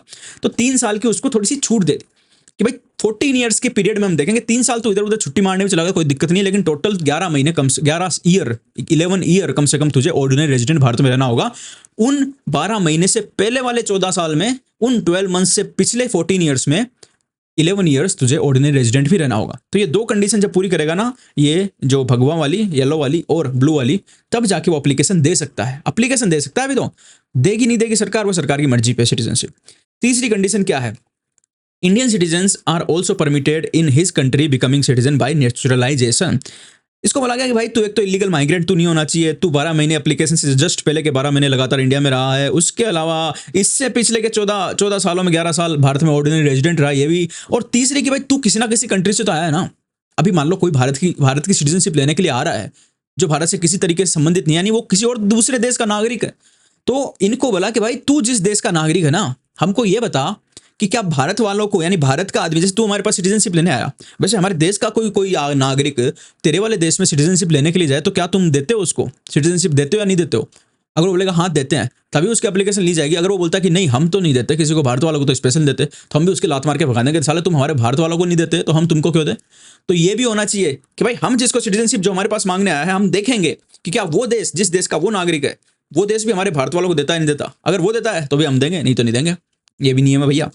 चौथे नंबर का नियम, सिटीजन ऑफ एक्स कंट्री, ठीक है, यानी कोई एक्स कंट्री का आदमी हमारे पास में आया, उसने सारी कंडीशन पूरी कर दी कि वो भाई इलीगल माइग्रेट भी नहीं है, वो 12 महीने भी रहा था, वो पिछले 14 सालों में से 11 साल भी रहा था, उसका देश जो एक्स कंट्री है वो हमारे देश वालों को भी सिटीजनशिप देता है, तो हम भी उसको देने के लिए तैयार हो गए। लेकिन अब चौथी कंडीशन क्या है कि एक्स कंट्री का सिटीजन भारत में आया और उसने इंडियन सिटीजनशिप के लिए अप्लाई किया, ठीक है, तो अप्लाई करते टाइम पे उसको भैया एक अंडरटेकिंग देनी होगी। अंडरटेकिंग, एप्लीकेशन जब दे रहा है, एप्लीकेशन देते टाइम पे उसको अंडरटेकिंग देनी होगी कि अगर मेरी एप्लीकेशन भारत सरकार ने स्वीकार कर ली तो मैं मेरी एक्स कंट्री, जो भी जिस भी देश से मैं आया हूं, उसकी सिटीजनशिप को छोड़ दूंगा। अब इसको एक्स कंट्री की जगह कोई एग्जांपल देके देखते हैं। जैसे मान लो आएंगे तो नहीं, लेकिन कोई आ जाता है, मान लो यूएसए, अमेरिका का कोई सिटीजन भारत में आता है कि मुझे आपके देश की सिटीजनशिप चाहिए। अब क्योंकि भारत में सिस्टम ये है कि भारत में सिर्फ एक ही सिटीजनशिप दी जाती है, ड्यूअल सिटीजनशिप का सिस्टम भारत में है नहीं। यानी जो भारत का नागरिक है वो सिर्फ और सिर्फ भारत का नागरिक होगा, किसी दूसरे देश का नागरिक नहीं हो सकता। तो इंडिया सिटीजन बनने के लिए दूसरे देश की नागरिकता छोड़नी पड़ेगी। तो मान लो यूएसए का सिटीजन भारत में आता है कि मुझे सिटीजनशिप दो, तो जब वो एप्लीकेशन देगा ना, उसी में उससे लिखवाया जाएगा कि भाई तू हमको ये लिख के दे कि मैं शपथ लेता हूं, मैं ये अंडरटेकिंग देता हूं आपको कि अगर, प्रतिज्ञान बोलते हैं अंडरटेकिंग को, कि अगर आपने मेरी एक्सेप्ट कर लिया एप्लीकेशन, सिटीजनशिप देने की बारे में सोचने वाली एप्लीकेशन को एक्सेप्ट कर लिया, तो मैं मेरी अमेरिका की नागरिकता को छोड़ दूंगा। ये भी उसको अंडरटेकिंग देनी पड़ेगी, ठीक है, तभी हम उसकी एप्लीकेशन एक्सेप्ट करेंगे। पांचवी कंडीशन ये है कि वो जो भी आदमी आ रहा है वो अच्छे कैरेक्टर का होना चाहिए, यानी कि बढ़िया आदमी होना चाहिए, बेकार आदमी, गुंडे नहीं चाहिए ना हमको हमारे देश में, गुड कैरेक्टर वाले आदमी चाहिए। उसके साथ में उसको भारत के 8th शेड्यूल में जो लैंग्वेज दी हुई ना, आठवें अनुसूची में जो भाषाएं दी हुई है, 8वें अनुसूची में बहुत सारी भाषाएं दी हुई है जो भारत में अलग अलग भारत के हिस्सों में बोली जाती है ना। वो 8th शेड्यूल में उन भाषाओं की लिस्ट दी हुई है, उसमें से कोई एक, कम से कम एक लैंग्वेज की एडिक्वेट नॉलेज होनी चाहिए, यानी कि काम चलाऊ नॉलेज होनी चाहिए, जिससे कि वो भारत में आके भारत के उन लोगों से बात कर सके, जिधर भी वो जाना चाहता है उन लोगों से बात कर सके। इसलिए उसको 8th शेड्यूल की कम से कम एक लैंग्वेज की एडिक्वेट नॉलेज भी होनी चाहिए, क्योंकि भारत में आ रहे तो भारत की भाई भाषा जाननी पड़ेगी ना, ऐसे रहोगे कैसे। और छठे नंबर पे ये है कि भाई must take oath of allegiance to constitution of India, यानी भारत के संविधान से, क्या बोलते हैं, भारत के संविधान के प्रति श्रद्धा की, भारत के संविधान को नमन करने की, झुक के मानने की, हमेशा, है ना, उसके प्रति ईमानदारी की शपथ भी लेनी होगी कि मैं इस संविधान में जो जो लिखा हुआ है वो सारी चीजें मानूंगा और कभी भी इस संविधान के खिलाफ जाके गद्दारी नहीं करूंगा। ये सारी चीज जब पूरी करेगा ना भाई वो, तब जाके उसको भारत सरकार सिटीजनशिप दे सकती है। फिर भी जरूरी नहीं देगी, सोच सकती है भारत सरकार की चलो देते हैं इसको, है ना। अब देखते हैं नई चीज क्या आ गई। नोट GOI यानी गवर्नमेंट ऑफ इंडिया। देखो CG का मतलब तो मैं यहाँ पे जब CG लिखूंगा तो उसका मतलब तो होगा सेंट्रल गवर्नमेंट, और GOI का मतलब होगा गवर्नमेंट ऑफ इंडिया। तो government of India may exempt any distinguished person in art, science, literature etcetera from any और all of the above condition of naturalisation. तो मतलब इतनी जो माथाफोड़ी बताई कि ये होना चाहिए, वो होना चाहिए, 14 साल रहो, 12 महीने रहो, तुम्हारे देश में भी हमारे देशवासियों को मिलनी चाहिए, तुम ऐसा नहीं करोगे, कॉन्स्टिट्यूशन के लिए जो है ईमानदार बन के रहोगे, ये वो सब कुछ, सारी कंडीशन सब कुछ माफ कर सकती है गवर्नमेंट कि भाई तू कुछ भी पूरी मत कर, तेरे को आजा सिटीजन बनाते हैं हम। किन किन लोगों के लिए, यानी जो डिस्टिंग्विश्ड इंडिविजुअल है, यानी कि आर्ट के क्षेत्र में, साइंस के क्षेत्र में, अलग अलग जो क्षेत्र, उनमें कोई बड़ा आदमी है। जैसे मान लो अभी अमेरिका में सबसे बड़ा जो है एक्टर कौन है सबसे बड़ा एक्टर जो बहुत पॉपुलर है? एक तो विल स्मिथ है ना, विल स्मिथ, वो मैन इन ब्लैक में देखा होगा तुमने, और एक ड्वेन जॉनसन है ना, ड्वेन जॉनसन, जिसको द रॉक भी बोलते हैं, है ना। अब मान लो इनमें से कोई एक आता है, वो बोलता है कि यार हमको इंडियन सिटीजन बनना है, मतलब हम तो प्रभावित हो गए इंडिया से बहुत ज्यादा, मतलब हाँ क्या इंडिया है क्या, बाबा जी कुंभ का मेला देखा और भाई 2-4 दिन आके रह गए, साध ना वाद ना की, बाबा रामदेव के साथ ऊंचे नीचे हुए, योग किया, तो भाई अब तो हम तो फैन हो गए, हम तो भारत के सिटीजन बना दो हमको। तो अब क्या इतना बड़ा आदमी, इतना बड़ा एक्टर जिसकी वर्ल्ड वाइड पॉपुलैरिटी है, वो भारत में आके बोला कि हम भारत के सिटीजन बनना चाहते हैं, तो क्या हम भारत सरकार, आपको लगता है कि ये उसको बोलेगी कि नहीं तू 14 साल रहे, है ना, 12 महीने राग नहीं रहा, एप्लीकेशन में बता तू 14 साल रहा नहीं रहा, ये सब पूछेगी घंटा। भारत सरकार उसको बुलाएगी, बोलेगी आओ जी आओ, वेलकम, कोई कंडीशन पूरी नहीं करनी, ये पकड़ो तुम्हारे को सर्टिफिकेट दे दिया Indian citizen, you are an Indian citizen from right now. तो ऐसा लिखा हुआ है कि भारत सरकार जिसको देना चाहे उसको दे सकती है, कोई भी कंडीशन चाहे वो पूरी करे चाहे नहीं करे, अगर वो कोई पॉपुलर आदमी है तो। ये सारी कंडीशन है जो नॉर्मल आपके मेरे जैसे लोगों के लिए, बड़े लोगों के लिए ये कंडीशन कोई भी काम की नहीं है। अच्छा, अभी एक और तरीका जिससे सिटीजनशिप भारत सरकार देती है, वो लास्ट में ये है कि इनकॉर्पोरेशन ऑफ टेरिटरी। ये मैंने पहले बता दिया कि अगर भारत किसी भी और जगह पे कब्जा कर लेता है, यानी कि हमला करता है, उससे कब्जा कर लेता है, जैसे भी कर लेता है, भारत किसी और जगह को जीत लेता है ना, तो उसको भी, उसके जो लोग होंगे ना, जैसे मान लो भारत ने पाकिस्तान को जीत लिया, मैंने बताया ना अभी कि मान लो भारत ने पाकिस्तान पे हमला किया और पाकिस्तान को अपने में मिला लिया, तो फिर पाकिस्तान के जितने भी लोग होंगे वो फिर इंडियन सिटीजन बन जाएंगे। सेंट्रल गवर्नमेंट उनको, देखो, if foreign territory become part of India, government of India specifies who among the people of that territory will be come Indian citizen, यानी उस क्षेत्र में जो भी भारत सरकार जिस भी क्षेत्र पे कब्जा करती है, उसके कौन कौन लोग इंडियन के सिटीजन बनेंगे वो फिर गवर्नमेंट ऑफ इंडिया स्पेसिफाई कर देगी, है ना। और उस हिसाब से वो उस जगह के सारे लोग, जैसे पाकिस्तान को हम कब्जा कर लेते हैं तो पाकिस्तान के सारे लोग भारत के नागरिक बन जाएंगे और बहुत खुश भी हो जाएंगे, क्योंकि उनको खूब आटा मिलेगा फिर आराम से, है ना। अब ये तो हमने सिटीजनशिप लेने की सारी बातें कर ली, सिटीजनशिप मिलती कैसे। पीडीएफ इसका टेलीग्राम चैनल पे मिल जाएगा, मैंने पहले बता दिया, वहाँ से एक बार रिवाइज जरूर कर लेना। इसमें मैं पढ़ा दूंगा सब कुछ, लेकिन रिवीजन तुमको करना पड़ेगा, नहीं रिवीजन नहीं करोगे ना तो फिर बड़ा मामला गड़बड़ रहेगा भैया, है ना, समझना इस बात को। देखो, अब है लॉस ऑफ सिटीजनशिप, यानी सिटीजनशिप को भाई कैसे लोग अपने हाथ से चली जाएगी उनकी सिटीजनशिप, ऐसा भी कोई है क्या प्रोविजन? है बिल्कुल है। कैसे सिटीजनशिप का नुकसान हो सकता है किसी को? तो ऐसे हो सकता है भाई कि इसके 3 दिए हुए, एक तो रिनाउंसिएशन दिया हुआ है, एक टर्मिनेशन दिया हुआ है, एक डेप्रीवेशन दिया हुआ है। रिनाउंसिएशन में तो आदमी खुद छोड़ता है, मेरी सिटीजनशिप है इंडिया की, मैं छोड़ के जा रहा हूँ, मुझे इंडिया में नहीं रहना, मैं तो किसी दूसरे देश में जा रहा हूँ और इंडिया की सिटीजनशिप मेरे को छोड़नी, तो मैं छोड़ सकता हूँ, रिनाउंसिएशन कर सकता हूँ उसका। दूसरा टर्मिनेशन, टर्मिनेशन भैया अपने आप होता है, अपने आप। Termination is automatic. टर्मिनेशन कब होता है? जब मैं किसी दूसरे देश की सिटीजनशिप ले लूं बिना भारत की सिटीजनशिप छोड़े, तो मेरी भारत की सिटीजनशिप हम अपने आप ही टर्मिनेट हो जाएगी, क्योंकि हमारे भारत का सिस्टम यही है कि भारत का आदमी सिर्फ एक ही सिटीजनशिप रख सकता है भारत की। अगर दूसरे देश की लेगा तो भारत की अपने आप ही टर्मिनेट उसकी हो जाएगी, एकदम खत्म हो जाएगी भारत की सिटीजनशिप, हाथ के हाथ। ये सिस्टम है भारत में, है ना। हाँ, तीसरी डेप्रीवेशन। डेप्रीवेशन क्या है कि किसी ने अगर धोखाधड़ी से सिटीजनशिप ले ली, यानी ऊपर जब अपने इतनी इतनी कंडीशनें पड़ी ना, किसी ने मान लो धोखे से कोई कंडीशन पूरी नहीं करा था, फिर भी ऐसे गलत कागज वागज लगा दिए कि भाई मैं तो ये कंडीशन पूरी कर रहा हूँ, और उसने सिटीजनशिप ले ली और भारत सरकार को फिर पता चलता है कि अरे इसने तो हमें धोखा दिया है, तो उसकी सिटीजनशिप को भारत सरकार खुद स्वयं क्या कर देगी? कंपल्सरी टर्मिनेट कर देगी, खुद चला के भारत सरकार उसको टर्मिनेट कर देगी। तो चलो एक एक देखते हैं। रिनाउंसिएशन देखते हैं सबसे पहले। रिनाउंसिएशन का मतलब छोड़ना। Citizen of full age and capacity can make declaration to renounce citizenship. यहाँ पे 3 चीज है, citizen of full age and capacity. इसका मतलब क्या हुआ? यानी जो भी अपनी सिटीजनशिप, जो भी सिटीजन छोड़ना चाहता है वो कम से कम फुल एज का होना चाहिए, यानी कि 18 साल का होना चाहिए। माइनर आदमी जो है अपनी सिटीजनशिप खुद नहीं छोड़ सकते। और कैपेसिटी, कैपेसिटी का मतलब होता है दिमाग से पैदल नहीं होना चाहिए, यानी पागल नहीं होना चाहिए, एकदम स्वस्थ दिमाग का होना चाहिए। और फुल एज यानी कि 18 साल से ऊपर का होना चाहिए, फिर वो अपनी सिटीजनशिप छोड़ सकता है। माइनर नहीं छोड़ सकता और पागल नहीं छोड़ सकता। इसका मतलब ये था। वो डिक्लेरेशन दे सकता है गवर्नमेंट को कि भाई मैं मेरी सिटीजनशिप छोड़ रहा हूँ, रिनाउंस कर रहा हूँ अपनी citizenship. On registration of the declaration person ceases to be Indian citizen. Government उसकी डिक्लेरेशन को ले लेती है और गवर्नमेंट बोलती है ओके आपने सिटीजनशिप छोड़नी थी, ओके कोई दिक्कत नहीं है, अभी हम आपकी जो है डिक्लेरेशन को एक्सेप्ट करते हैं और आपकी सिटीजनशिप खत्म, खल्लास, बाय बाय, टाटा, गया। तो सिटीजनशिप हो गई खत्म उसकी, ठीक है। लेकिन अगर भारत में भैया अगर युद्ध चल रहा है, भारत किसी देश के साथ में युद्ध कर रहा है, तो उस टाइम पे भारत सरकार मना कर सकती है कि भाई अभी हम आपकी जो है डिक्लेरेशन पे विचार नहीं करेंगे, अभी भारत के सिटीजन हो आप, अभी नहीं छोड़ के जाने देंगे। ऐसा क्यों करती है? क्योंकि युद्ध में हो सकता है कि लड़ने वालों की कमी पड़ जाए, और युद्ध में यह भी होता है कि बहुत सारे लोग डर के भारत की सिटीजनशिप छोड़ के भागते हैं। क्यों? क्योंकि युद्ध का नियम यह है, वॉर का नियम यह है, जब भी किसी देश में युद्ध होता है तो सरकार किसी को भी उठा के बोल सकती है कि तू जा सेना में भर्ती हो और हमारे लिए लड़। किसी को भी अगर वो आदमी इंडियन सिटीजन है तो उसको बोला जा सकता है। तो बहुत से लोगों को ऐसा लग सकता है कि हमको युद्ध में लड़ना नहीं पड़ जाए, इसलिए हो सकता है कि युद्ध के टाइम पे, वॉर के टाइम पे वो भारत की सिटीजनशिप छोड़ के भागने की कोशिश करे, तो सरकार उसको पेंडिंग रख सकती है, भाई अभी तुमको नहीं छोड़ने देंगे, अभी तो बेटा तुम लड़ो युद्ध खत्म हो जाएगा ना, उसके बाद तुमको सिटीजनशिप छोड़ने देंगे। दूसरा टर्मिनेशन। एक तो क्या रिनाउंसिएशन याद ये व्यक्ति खुद करता है अपनी मर्जी से। टर्मिनेशन ऑटोमेटिक होता है। कब होता है? Indian citizenship automatically terminates when Indian citizen voluntarily acquired citizenship of another country. कोई भी भारत का नागरिक है, वो अपनी इच्छा से किसी दूसरे देश की सिटीजनशिप को अगर अक्वायर कर लेता है तो उसकी भारत की नागरिकता खत्म हो जाती है, खलास, ठीक है। ये सिस्टम है। अब चलो एक और चीज देखते हैं, और वो क्या है? डेप्रीवेशन, लास्ट वाली चीज। डेप्रीवेशन सरकार टर्मिनेट करती है। टर्मिनेशन में तो खुद ही टर्मिनेट हो जाती है अपने आप। डेप्रीवेशन में सरकार टर्मिनेट करती है कब? जब कोई डी से डेप्रीवेशन, डी से धोखा, यानी कोई धोखा देके अगर सिटीजनशिप भारत की अक्वायर कर लेता है तो उसकी सिटीजनशिप को भारत सरकार खत्म कर देती है। क्या लिखा हुआ है? Compulsory termination of Indian citizenship by central government if acquired by fraud. Fraud से किसी ने सिटीजनशिप ली, ठीक है। Shown disloyalty to constitution. मैंने बताया था ना, कोई भी अगर सिटीजनशिप भारत के लेता है उसको ये बोलना पड़ता है कि हम हमारे संविधान को मानते रहेंगे, लेकिन वो उसने संविधान को नहीं माना, उसके लिए डिसलॉयल्टी दिखाई, तो भी उसकी सिटीजनशिप टर्मिनेट हो जाएगी। तीसरा, unlawful trade communicated with enemy during war.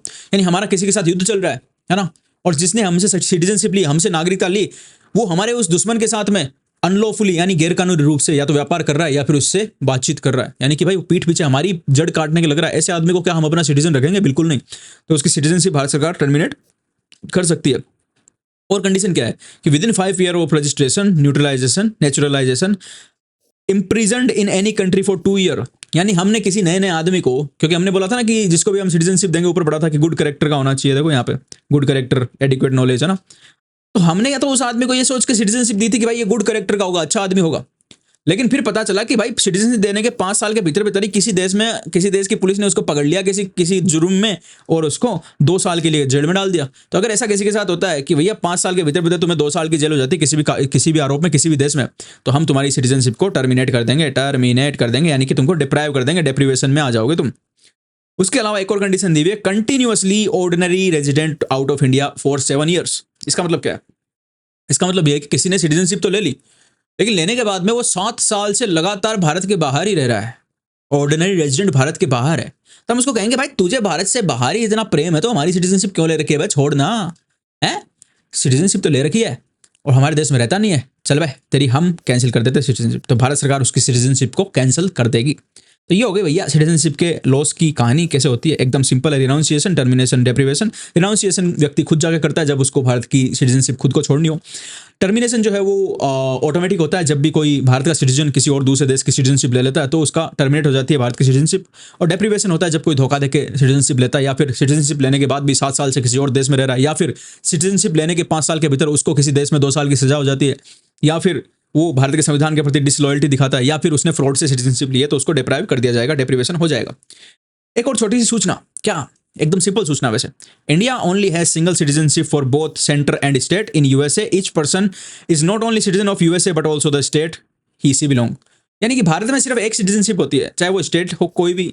मैं राजस्थान का हूँ, तुम झारखंड के हो, कोई उत्तराखंड का है, कोई उत्तर प्रदेश का है, कोई तमिलनाडु का है, कोई तेलंगाना का है, कोई उड़ीसा का है, कोई उत्तर मध्य प्रदेश का, कोई बिहार का है, कोई चंडीगढ़ तो नहीं, चंडीगढ़ पंजाब का है, कहीं का भी हो तुमको इंडियन सिटीजनशिप मिलेगी सिर्फ, है ना। स्टेट की सिटीजनशिप अलग से हम नहीं देते।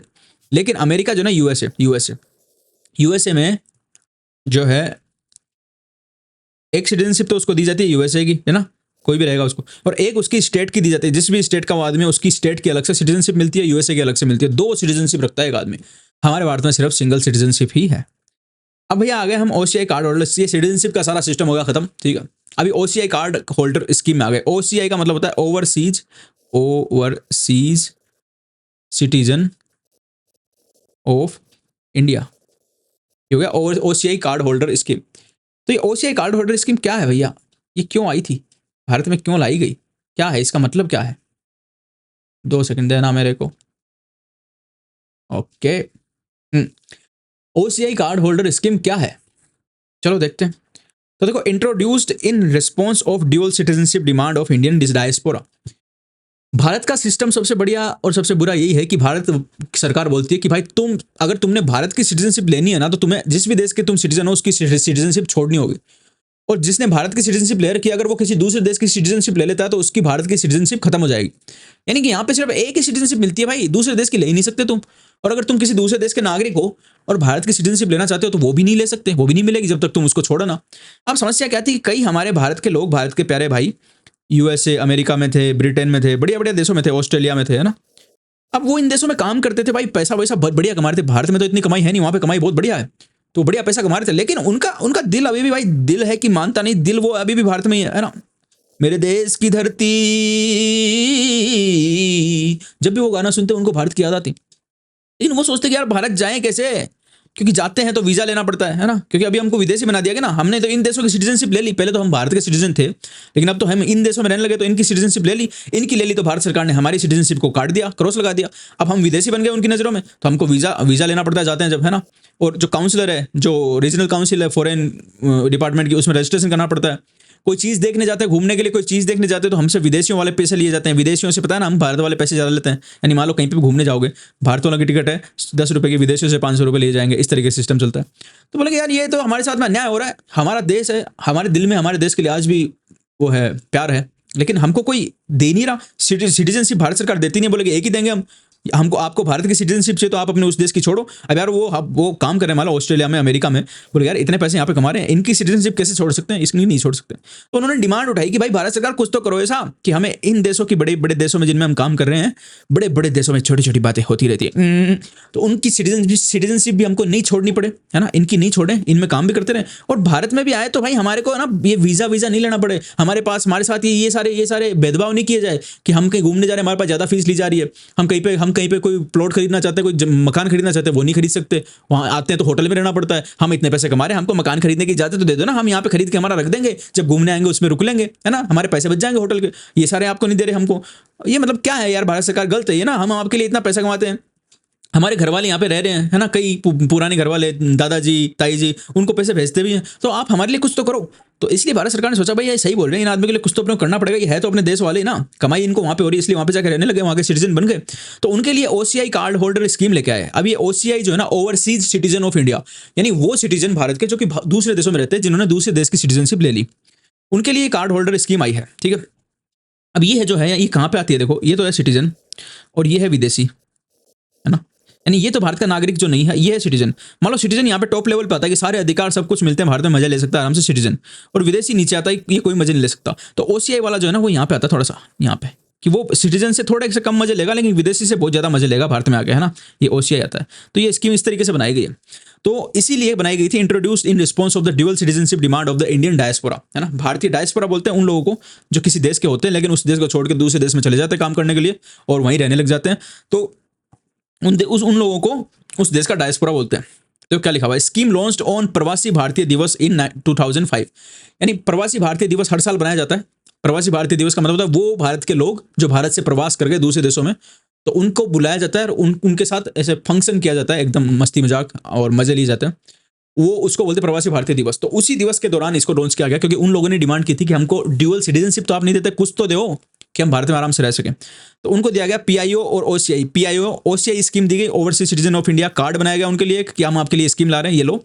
और एक पहले पीआईओ स्कीम चलती थी इससे पहले, उसको भी इसी ओसीआई में मिला दिया गया 2015 में, है ना। तो अब सिर्फ और सिर्फ ओसीआई की स्कीम ही चलती है, पीआईओ स्कीम नहीं चलती है। ये मैंने क्यों बताया, क्योंकि हम पीआईओ स्कीम नहीं पढ़ेंगे, जो बंद हो गई उसको क्यों पढ़ना, तो हम सिर्फ ओसीआई पढ़ रहे हैं। ठीक है, इलिजिबिलिटी देखते हैं, किसको ओसीआई कार्ड मिल जाएगा। ये कार्ड है, ये कार्ड बना के दिया जाता है, जैसे आधार कार्ड होता है ना, वैसे ओसीआई का एक कार्ड होता है, ओवरसीज सिटीजन ऑफ इंडिया का एक कार्ड होता है। किस किस को मिल सकता है, पर्सन, कौन पर्सन, वो citizen of India on or after 26 January 1950, ऐसा आदमी जो 26 जनवरी 1950 के बाद भारत का नागरिक था, यानी कि इंडिपेंडेंट इंडिया का नागरिक था, 26 जनवरी 1950 के बाद वाले भारत का नागरिक था, है ना, ऐसा आदमी, उसको ओसीआई कार्ड मिल सकता है।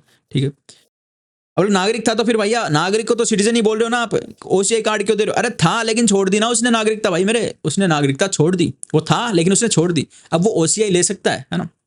Was eligible to become citizen on or after 26 January 1950, या तो नागरिक था या फिर नागरिक बनने के योग्य था, यानी सारी शर्तें पूरी करता था, लेकिन उसने नागरिकता ली नहीं थी, वो किसी दूसरे देश में रहने लग गया था, तो वो भी ओसीआई कार्ड ले सकता है। तीसरी कंडीशन, इज अ चाइल्ड और grand child of the person above, यानी ऊपर वाले जो दो पर्सन है, यानी जो नागरिक था या जो नागरिक बनने के योग्य था, इसी का वो आदमी कोई बच्चा हो या फिर इसका पोता हो, वो भी इस स्कीम में, ओसीआई स्कीम में कार्ड बनवा सकता है। कौन इलिजिबल नहीं है इसमें, ध्यान देना भैया, कौन इलिजिबल नहीं है, those whose parent and grand parent ever been citizen of Pakistan and Bangladesh. तो भाई ये हम जो स्कीम लेके आए हैं, डबल सिटीजनशिप तो अभी भी नहीं दे सकते हम, लेकिन कुछ फायदे देने के लिए जो हम स्कीम लेके कार्ड बना के देंगे ना, उन लोगों को नहीं देंगे जिनके बाप या दादे परदादे पाकिस्तान या बांग्लादेश चाहे पाकिस्तान या बांग्लादेश के नागरिक थे, कभी पाकिस्तान या बांग्लादेश के जो कभी सिटीजन थे, उनको भैया ये कार्ड नहीं मिलेगा, वो निकल लो पहली फुर्सत में निकल लो, उनको ओसीआई कार्ड हम नहीं देंगे। अब ओसीआई कार्ड हमने कर दिया, तो बताओ बेनिफिट क्या है इसके, बेनिफिट तो बता दो, फायदे क्या मिलेंगे। उन सबने भी पूछा कि भाई ओसीआई कार्ड तो हम बना लेंगे, हमें क्या क्या बेनिफिट मिलेंगे बताओगे, मैंने कहा चलो बताते हैं। Benefit of OCI card holder, OCI card holder को क्या बेनिफिट मिलेंगे, lifelong visa to India multiple entry permitted, यानी उसको फिर लाइफ लॉन्ग वीजा बन गया। देखो कोई भी विदेश से आता है ना, उसको वीजा बनवाना पड़ता है ना।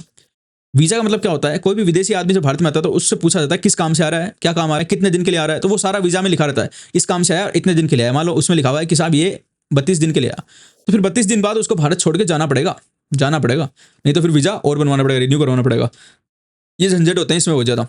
लेकिन ओसीआई कार्ड जिनका बन जाएगा ना, उनको कोई वीजा नहीं बनवाना, वो जब भारत में आए तब जब चाहे तब आ सकते हैं और जितने दिन रुकना चाहे तब रुक सकते हैं, यानी भारत के नागरिक की तरह ही हमको भी तो ये अधिकार मिलता है ना, सिटीजन को भी, कि हम आज तुम मैं सभी, तुम कहीं बैठे हो मैं कहीं बैठा हूं, लेकिन बैठे भारत में, कहीं भी नहीं जाना, कोई निकाल नहीं सकता, पूरी जिंदगी से बैठे बैठे बुड्ढे हो गए भाई है ना, तो कोई निकाल सकता है हमको, नहीं निकाल सकता, हम बैठे रह सकते हैं, यही तो सिटीजन को अधिकार मिलता है। तो यही अधिकार हमने ओसीआई वालों को भी दे दिया, क्योंकि ये भी कभी सिटीजन थे हमारे, लेकिन मजबूरी है भाई, पैसे पेट पापी पेट के लिए जाना पड़ता है, तो पेट के लिए विदेश में गए, विदेश में रह ले, लेकिन आज भी ये दिल ये दिल आशिकाना, देश के लिए प्यार है इस देश में, दिल में। तो ये लोग ओसीआई कार्ड होल्डर बन के कभी भी आ सकते हैं भारत में, कितने दिन रुकना चाहे रुक सकते हैं, और जितने दिन रुकना चाहे बिना वीजा के आराम से रुक सकते हैं। ये इनको एक बेनिफिट दिया गया, जो खुश हो गए बहुत बढ़िया कि वाह वाह वाह, तालियां। दूसरा, parity with NRI in financial, economical and educational field. NRI किसको बोलते हैं? देखो, एनआरआई विदेशी नहीं होता मेरे प्यारे भाइयों, एनआरआई जो है ना वो विदेशी नहीं होता। एनआरआई बोलते हैं नॉन रेजिडेंट इंडियन। कहां पे, क्या कुछ है क्या जगह? ये रही, नॉन रेजिडेंट इंडियन। इसका मतलब ये होता है कि भारतीय नागरिक, इंडियन सिटीजन, जो कि पिछले साल में, प्रीवियस ईयर में 182 दिन 182 से कम भारत में रहा, कम भारत में रहा। 182 डेज अगर कोई आदमी भारत में नहीं रहा है ना, 182 डेज अगर कोई भारत में नहीं रहा है तो उसको एनआरआई बोल देंगे। ये इनकम टैक्स के लिए होता है, इनकम टैक्स पर्पस के लिए होता है। एनआरआई को बहुत कम इनकम पे टैक्स देना पड़ता है, लेकिन वो होता इंडियन सिटीजन ही है, उसके सारे अधिकार इंडियन सिटीजन वाले ही होते हैं। सिर्फ इनकम टैक्स के लिए एनआरआई स्टेटस निकाला जाता है, ये इंडियन सिटीजन ही होता है, ये विदेशी नहीं होता, ठीक है। तो ये बोल रहे हैं कि भैया ओसीआई कार्ड होल्डर को सभी फाइनेंशियल मामलों में, वित्तीय मामलों में, इकोनॉमिकल मामलों में और एजुकेशनल फील्ड में एनआरआई के बराबरी अधिकार मिलेंगे। यानी एनआरआई के बच्चे को अगर किसी इंस्टीट्यूट में आरक्षण मिलता है तो ओसीआई वाले को भी मिल जाएगा। एनआरआई के बच्चे, एनआरआई अगर कहीं पे आके भारत में कोई फाइनेंशियल ट्रांजैक्शन कर सकता है, जमीन वमीन खरीद सकता है, तो भाई ओसीआई वाला भी खरीद सकेगा। एनआरआई अगर किधर एडमिशन लेके पढ़ सकता है तो भाई ओसीआई वाला भी ले सकेगा। यानी कि भारत के नागरिकों की तरह इनको पढ़ने के और फाइनेंशियल अधिकार भी मिल जाएंगे। तीसरा, exempted from registering with foreign regional registration office for long stay. यानी कोई भी भारत में अगर लंबे टाइम तक आता है ना तो उसको फॉरेन रीजनल रजिस्ट्रेशन ऑफिस, ये भारत सरकार के ऑफिस है, इनमें रजिस्ट्रेशन कराना पड़ता है कि भाई मैं आया हूँ, इतने दिन तक रुकूंगा, यहाँ रुकूंगा, ये रुकूंगा, और वहाँ पे सूचना देती रहनी पड़ती है। जितने विदेश से लोग आते हैं सबकी सूचना भारत सरकार रखती है, क्योंकि कौन कौन आ रहा है, किधर किधर जा रहा है, ये पता होना चाहिए ना। लेकिन जिसके पास ओसीआई कार्ड है उसको ये सूचना बार बार देने की जरूरत नहीं है, वो आओ, मजे करो, वापस चला जाओ, दिक्कत नहीं है। कोई भी कितने दिन रुकेगा वो भी उसकी मर्जी है। लेकिन कुछ लिमिटेशन भी है भैया ओसीआई कार्ड होल्डर पे। लिमिटेशन क्या है?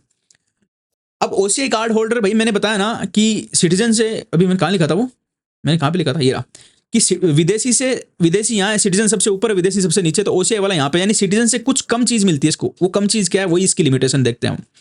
No right to vote, participate in election. यानी ओसीआई कार्ड होल्डर वोट नहीं डाल सकता, सबसे बड़ा राइट है सिटीजन का ये, सिर्फ भारत का नागरिक ही वोट डाल सकता है। और पार्टिसिपेट इन इलेक्शन, यानी चुनाव में खड़ा भी नहीं हो सकता, वो एमएलए बनना चाहे नहीं बन सकता, ओके। दूसरा, no government job hold public officer. कोई भी गवर्नमेंट जॉब, सरकारी नौकरी ओसीआई कार्ड होल्डर नहीं ले सकता। प्राइवेट नौकरी ले सकता है वो, सरकारी नौकरी नहीं ले सकता। पब्लिक ऑफिस, यानी कि जो भारत के सार्वजनिक ऑफिस है, जैसे कि राष्ट्रपति, गवर्नर, है ना, एडवोकेट जनरल, वो सब मैंने बताया था ना, यानी जो सरकार के ऑफिस है, सरकार के पद है, उनको भी, उन पर भी नहीं बैठ सकता, उनके लिए भी वो योग्य नहीं है। तीसरा, सबसे महत्वपूर्ण, can not purchase agriculture farm land. खेती की जमीन, खेती की जमीन या फिर खेत की जमीन, है ना, एग्रीकल्चरल लैंड, एग्रीकल्चरल लैंड नहीं खरीद सकता। अब बोलोगे आप तो, आपने तो बोला अभी वो कि मकान बना के रह सकता है, मतलब खरीद रह सकता है, जब वो फ्लैट व्लेट खरीद सकता है, फ्लैट खरीद सकता है, वो कॉमर्शियल हो गया ना भाई। एग्रीकल्चर भूमि अलग से होती है, वो अलग से कैटेगराइज होती है। एग्रीकल्चर लैंड नहीं खरीद सकता ओसीआई वाला, है ना। बाकी लैंड खरीद सकता है, एग्रीकल्चर लैंड नहीं खरीद सकता, फार्म लैंड नहीं खरीद सकता। तो तीन अधिकार उसको नहीं मिले, एक तो वोट नहीं दे सकता, दूसरा चुनाव में खड़ा नहीं हो सकता, तीसरा गवर्नमेंट की कोई जॉब नहीं प्राप्त कर सकता, गवर्नमेंट का कोई ऑफिस, गवर्नमेंट की कोई पोस्ट प्राप्त नहीं कर सकता, एग्रीकल्चर लैंड प्राप्त नहीं कर सकता। ये भैया इस पे लिमिटेशन हो गई, और बाकी सारे इसको सिटीजन के जैसे हमने अधिकार दे दिए। तो ये खुश हो गए भाई, ये खुश हो गए, जिन्होंने ओसीआई मांगा वो तो खुश हो गए ना, क्योंकि उनको यहाँ पे नौकरी थोड़ी करनी है। नौकरी तो वो अमेरिका, उधर बड़े बड़े देशों में कर रहे हैं ना, चक्कर तो यही है, तभी तो वो भारत में नहीं आ सकते ना, भारत की सिटीजनशिप तभी तो नहीं ले सकते ना वो।